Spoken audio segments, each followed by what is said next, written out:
बिस्मिल्लाहिर्रहमानिर्रहीम। अस्सलाम वालेकुम नाज़रीन, आप यूट्यूब चैनल देख रहे हैं। मैं इमरान खान हूँ। आज कोई बहुत बड़ी खबरें नहीं हैं, लेकिन जो इंपॉर्टेंट चीज़ें हैं मैं आपके साथ शेयर कर देता हूँ। नंबर एक ये है कि इमरान खान साहब की मुलाकातों के हवाले से जितने भी केसेस हैं उन सबको इकट्ठा करके, क्योंकि वो उनकी फैमिली ने भी केसेस किए हुए हैं और उनके पार्टी के दीगर लीडर्स हैं उन्होंने भी केसेस किए हुए हैं। अभी सुहेल अफरीदी नए वज़ीर आला बने, उन्होंने भी केस कर दिया है। ये सारे केसेस इकट्ठे करके अब इस्लामाबाद हाई कोर्ट में एक लार्जर बेंच बना दिया गया। जवाब तलब कर लिया अदालत ने कि ले और ये सारे जवाब अपना अपना सुप्रिटेंडेंट जेल को भी, बाकी सबको भी कहा गया ये अपना जवाब ला के जमा करवाएं, बताएं आप क्यों नहीं इमरान खान की मुलाकातें करवा रहे, रीज़न क्या है। तो इसमें जनाब जो बेंच बना उसमें Sarfaraz Dogar sahab, once again chief justice Islamabad high court, जो इमरान खान के लिए और पाकिस्तान तहरीक इंसाफ के लिए सबसे मुतनाज़ जज हैं, वो इमरान खान से रिलेटेड हर केस में खुद अपने आप को शामिल रखना चाहते हैं। और ये वैसे उनको लाने की शराइत में से भी मुझे एक लगती है कि इमरान खान से रिलेटेड चीज़ों को दबाना है या कंट्रोल करना है तो जस्टिस सरफराज डोगर को अपना किरदार अदा करना पड़ेगा, और वो कर भी रहे हैं। दूसरे अरबाब मोहम्मद ताहिर साहब हैं, तीसरे आज़म खान साहब हैं। ये जजेस हैं जो लार्जर बेंच में अब केस सुनेंगे कि इमरान खान साहब की मुलाकातों का मामला क्या है। उम्मीद है कि कोई रास्ता शायद निकले, क्योंकि अदालत के बाद ये तो इख्तियार होता नहीं है कि वो मुलाकात रोक दे। ये तो उन्हें कहना तो यही पड़ेगा अल्टीमेटली कि मुलाकात करवाई जाए। अब उसके अंदर वो दूध में मेंगड़े कैसे डालनी है और काम कैसे ख़राब करना है ये हम देख लेंगे, एक आधे दिन में चीज़ें सामने आ जाएंगी। एक और बड़ा इंकशाफ है नाज़रीन, ये खबर इंपॉर्टेंट है। देखें, हम मादनियात के ऊपर बात करते हैं। पाकिस्तान के पास कीमती मादनियात हैं। अभी कुछ बैनुल अक़वामी रिपोर्टें भी छपी हैं जो ये बताती हैं कि पाकिस्तान के पास जो मादनियात हैं वो नहायत कीमती हैं। यही मादनियात हैं जिनके कुछ नमूने पाकिस्तान के फील्ड मार्शल आसिम मुनीर ने डोनाल्ड ट्रंप को उस वक्त पेश किए जब शहबाज शरीफ भी वहाँ पर मौजूद थे। इसके ऊपर पूरी दुनिया में बड़े अजीबोगरीब मीम्स बनाए गए कि पाकिस्तान का आर्मी चीफ एक दुकानदार की तरह काम करता है। तो ये पाकिस्तान के लिए थोड़ा शर्मिंदगी का बायस बनी वो तस्वीर। लेकिन बाद में ये बताया गया कि ये आर्मी चीफ ने ख़रीद कर डोनाल्ड ट्रंप को दिए और ये मादनियात के नमूने हैं। तो ये एक तरह का ऐसा है कि पाकिस्तान के पास बेहतरीन मादनियात हैं तो अमेरिका को उसमें दिलचस्पी लेनी चाहिए। अब इन मादनियात के अंदर अमेरिका समेत दुनिया के कई बड़े जो स्टेक होल्डर्स हैं उनको दिलचस्पी है। चाइना को बड़ी दिलचस्पी है, उसने पाकिस्तान में बहुत पैसे लगाए और जब वो पैसे लगा रहे थे, देखिए जब भी कोई आपको कर्जा देता है तो वो ये देखता है कि मैं इसको कर्जा तो दे रहा हूँ, क्या ये वापस कर सकता है। जब आपको ये पता चलता है कि ये वापस नहीं कर सकता तो फिर आप देखते हैं कि इसकी प्रॉपर्टी कितनी है, इसके बाद गाड़ी कौन सी है, घर कौन सा है, ज़मीन कौन सी है, बाग लगा हुआ है। तो फिर आप हिसाब लगा लेते हैं कि अगर ये मेरे पैसे वापस नहीं दे पाएगा तो ये चीज़ें तो मुझे दे देगा, कम से कम मेरा नुकसान आराम से पूरा हो जाएगा। तो चाइना ने पाकिस्तान को बहुत पैसा दिया और चाइना परवेज़ मुशर्रफ के दौर में सर्वेस कर चुका था कि पाकिस्तान में कहाँ कहाँ पे कौन कौन सी मादनियात मौजूद है। अब जो स्पीकर है खैबर पख्तूनख्वा असम्बली के, उन्होंने एक बड़ा इंकशाफ किया और उन्होंने ये बताया कि मुतासरा इलाके जहाँ पे इस वक्त ऑपरेशन चल रहा है, जहाँ पे जंग ज़दा सूरत हाल है, वहाँ पे सिविल हुकूमत के नुमाइंदे या हुकूमती अरकान वहाँ पे नहीं जा सकते, मगर फिर भी वहाँ पे कानकुनी जारी है। यानी मादनियात निकालने का सिलसिला उन इलाकों में जारी है जहाँ पे सिविलियन फटक नहीं सकते, जहाँ पे जो मौजूदा हुकूमत है खैबर पख्तूनख्वा की, उनके नुमाइंदे नहीं जा सकते कि जनाब आपकी जान जा सकती है। तो सिविल हुकूमत के नुमाइंदे वहाँ नहीं जा सकते, लेकिन वहाँ पे कानकुनी की जा रही है, मादनियात निकाली जा रही हैं लगातार। और इस पर उन्होंने एक और जुमला कहा कि कीमती मादनियात के दर्जनों ट्रक रोज़ाना वहाँ से निकल जाते हैं, कोई एक दो ट्रक नहीं। वो कह रहे हैं कीमती मादनियात के दर्जनों ट्रक रोज़ाना उन इलाकों से निकल कर जा रहे हैं, उन्हें तो कुछ नहीं हो रहा। अब उस पर उन्होंने कहा ये एक्शन लिया जाएगा। स्पीकर के मुताबिक आईजी को वो बुलाएंगे और कोर कमांडर को बुलाएंगे और इसके ऊपर ब्रीफिंग लेंगे कि जनाब ये मादनियात कैसे निकल रही हैं वहाँ से।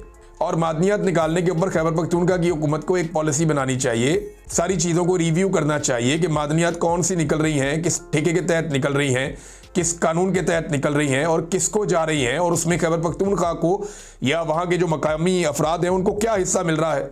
कुछ अर्सा पहले DGISPR का एक स्टेटमेंट बड़ा मुतनाज़ हो गया था जिसमें उन्होंने फरमाया था कि ये मादनियात कहते हैं हमारी हैं, तो क्या ये अपने जहेज़ में लेकर आए थे, यानी इनकी माओं के जहेज़ों में तो नहीं आई। ये इस तरह से बात की थी। DGISPR का ये कहना था कि मादनियात किसी के जहेज़ भी नहीं आई हुई, ये पाकिस्तान की है। लेकिन अगर पाकिस्तान की है तो पाकिस्तान कौन है? पाकिस्तान के अवाम ही पाकिस्तान है। और जिन इलाकों में ये मादनियात निकल रही हैं, अगर वहाँ बदअमनी रखी जाती है, अमन कायम नहीं किया जाता या वहाँ तामीर व तरक्की नहीं होती और इन मादनियात के से मिलने वाला जो पैसा है वो उन लोगों की खुशहाली पर नहीं लगता, तो फिर तो कोई फ़ायदा नहीं। अब स्पीकर ने कहा जी इसके ऊपर अब इंक्वायरी करेंगे, कमेटी बनी हुई थी लेकिन ये वज़ीर आला की तब्दीली का मामला आ गया, लिहाजा अब कमेटी दोबारा से अपना काम करेगी। नाज़रीन, एक और ख़बर है मेरे पास, ये खबर मैंने पढ़ी, मुझे बहुत अजीब लगा, मुझे दुख भी हुआ। ये माजिद निज़ामी साहब की खबर है, उन्होंने ये दी थी और बड़े अच्छे जर्नलिस्ट हैं वो। चंद दिन पहले उन्होंने ये खबर दी थी, 16 अक्टूबर के अखबार में ये खबर छपी हुई थी। अब हुआ ये था कि एक फौजी ऑफिसर है वो शहीद हो गए। खजूरी चेक पोस्ट है एक मीर अली में, खजूरी पोस्ट, वहाँ पे एक साबिक फ़ौजी ऑफिसर है, उनका बेटा ज़फ़र सईद, वो वहाँ पे तैनात था, वो भी अभी फ़ौज में सर्व कर रहा था, वो वहाँ पे शहीद हो गया। और एक दिन उसकी लाश कौमी परचम में लपेट कर एक ताबूत के अंदर उसके घर लाई गई और बताया गया कि इसके सीने पर 5 गोलियां लगी हैं जिनसे ये शहीद हुआ है। और उसके बाद ये कहा गया कि इसका जो है वो पेंशन वगैरह और बाकी चीज़ें आपको मिलेंगी और माली इमदाद भी दी गई। लेकिन जब बेटे की जो बेवा है उन्होंने और जो फैमिली के लोग हैं उन्होंने पेंशन के लिए रब्ता किया इदारे से, तो उन्हें ये बताया गया जी इसने तो खुदकुशी की है। अब ये एक बड़ी अजीबोगरीब बात है कि 2 मरतबा माली इमदाद मिल गई, लेकिन जब शहीद की वालदा और बेवा पेंशन के लिए गई तो उन्हें कह दिया गया कि उसने खुदकुशी की है।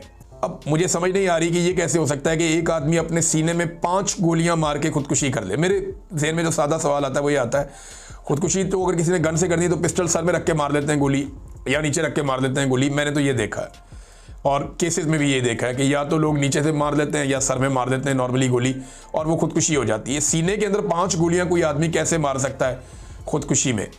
यानी एक गोली मारेगा तो उसके बाद तो उसकी हिम्मत ही नहीं होती दूसरी गोली चलाने की, लेकिन वो कहते हैं जी अपने सीने में 5 गोलियां इसने मार के खुदकुशी की है। ये बड़ी अजीब खुदकुशी की कहानी है जो अब सामने आई है। मेरे ख्याल में इस पर आर्मी चीफ को नोटिस लेना चाहिए और जो मिलिट्री क़यादत है उन्हें नोटिस लेना चाहिए, कोर कमांडर को वहाँ पे नोटिस लेना चाहिए और इस केस को दर्द दिल के साथ देखना चाहिए।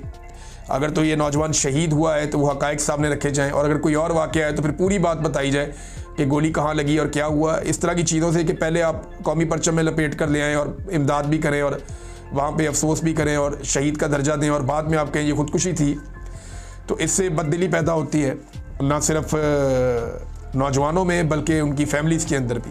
लिहाजा इस मामले को दर्द दिल के साथ देखा जाना चाहिए, ये अफसोसनाक है। नाज़रीन, जो बुलेट प्रूफ गाड़ियाँ खैबर पख्तूनख्वा की हुकूमत ने वापस की, उन्होंने कहा ये ठीक नहीं है, पुरानी गाड़ियाँ आपने हमें दे दी है यूएन की, वो गाड़ियाँ बलूचिस्तान ने कहा जी हमें दे दें। अब खैबर पख्तूनख्वा के वज़ीर आला ने वापस कर दी, सुहेल अफरीदी ने रेस्क्यू करने के लिए मैदान में आ गए। भुट्टी साहब, सरफराज भुट्टी, उन्होंने कहा जी हमें दे दें, तो अब उन्हें दी जा रही हैं बलूचिस्तान को वही बुलेट प्रूफ गाड़ियाँ। देखिए, सुहेल अफरीदी ने पुलिस की रिपोर्ट के ऊपर मुबैना तौर पे ये कहा कि ये गाड़ियाँ काम की नहीं है तो हम गाड़ियाँ वापस कर रहे हैं।